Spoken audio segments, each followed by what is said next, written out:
सूरह गाफिर का परिचय, वक्त और फायदा।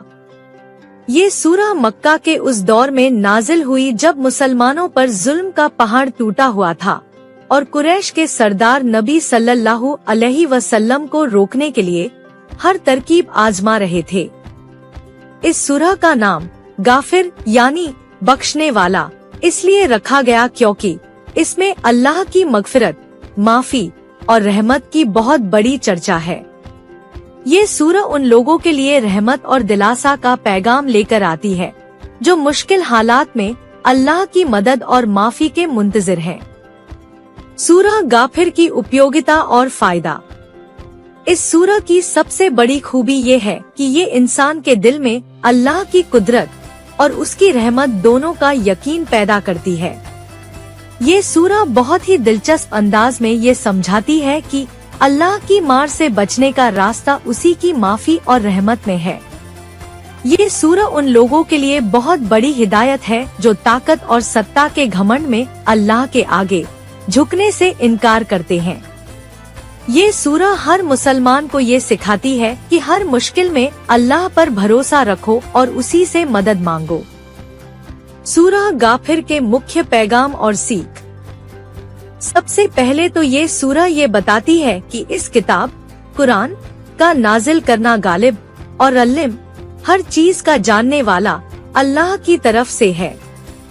वो गुनाह माफ करने वाला और तौबा कबूल करने वाला है और उसकी मार भी बहुत सख्त है। ये बात उन लोगों के लिए एक चेतावनी है जो अल्लाह की आयतों पर झगड़ा करते हैं। दूसरे, इस सूरह में फिरौन और उसके सरदारों की दास्तान बयान की गई है जिन्होंने हजरत मूसा अलैहिस्सलाम को झुठलाया था। फिरौन ने अपनी बादशाहत के घमंड में कहा था कि मैं ही तुम्हारा सबसे बड़ा रब हूँ, लेकिन अल्लाह ने उसके और उसकी सेना को दरिया में डुबो कर रख दिया। ये किस्सा हमें सिखाता है कि दुनिया की कोई भी ताकत अल्लाह के आगे टिक नहीं सकती। तीसरे, इस सूरह में एक बहुत ही अहम किरदार का जिक्र है, फिरौन के घर का एक ऐसा शख्स जो अपना ईमान छुपा कर रखता था। उसने अपनी कौम को समझाया कि क्या तुम एक ऐसे शख्स को मार डालोगे जो कहता है कि मेरा रब अल्लाह है। उसने फिरौन की कौम को डराया कि अगर मूसा सच्चे हैं तो तुम पर अजाब आ जाएगा। ये किस्सा हमें सिखाता है कि ईमान की हिफाजत के लिए हिकमत और समझदारी से काम लेना चाहिए। चौथे, ये सूरह कयामत के दिन का एक बहुत ही डरावना मंजर पेश करती है। जब काफिर लोग जहन्नम की आग देखेंगे तो उनके चेहरे उदास और मायूस हो जाएंगे। उनसे कहा जाएगा, ये वही आग है जिससे तुम झुठलाया करते थे।